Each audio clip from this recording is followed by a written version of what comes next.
మనకున్న ఇండివిజువల్గా వెళ్తే ఏం జరిగి ఉండేదంటే ఖచ్చితంగా మనం కొన్ని సీట్లు సాధిస్తాం, అనుమానం లేదు దాంట్లో. ప్రభుత్వంలోకి అడుగు పెడతాం లేదు నాకు తెలియదు.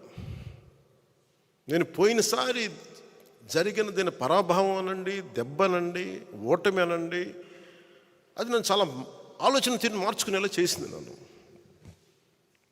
పోనీ జగన్ అనే వ్యక్తి కూడా తెలుగుదేశాన్నే టార్గెట్ చేసి మనల్ని వదిలేస్తే మేబీ ఒంటరిగా పోటీ చేసేవాడినేమో.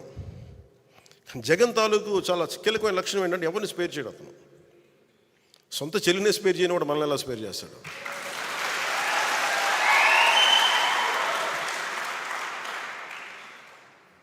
అతనికి ఈ రోజున వైసీపీ నాయకులు కూడా చెప్తున్నా, ఊరంతా శత్రువులు పెట్టుకున్న వ్యక్తి నాయకత్వంలో పనిచేస్తూ ఉన్నారు, జాగ్రత్త.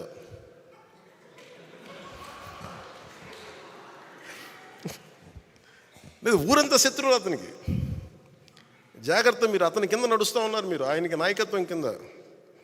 రేపొద్దున మీ కష్టాలు వస్తే మళ్ళీ పవన్ కళ్యాణ్ దగ్గరికి రావాలి, గుర్తుపెట్టుకోండి.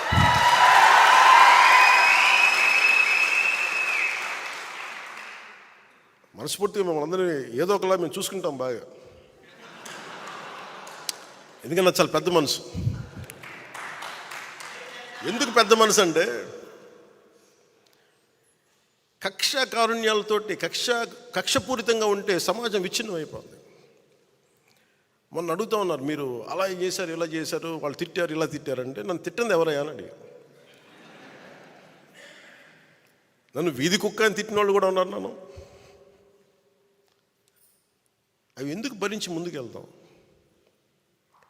నన్ను పచ్చిబూతులు తిట్టిన వాళ్ళు క్షమించుతాను. క్షమించడం అనేది మానవ ధర్మం కదా అంటాను.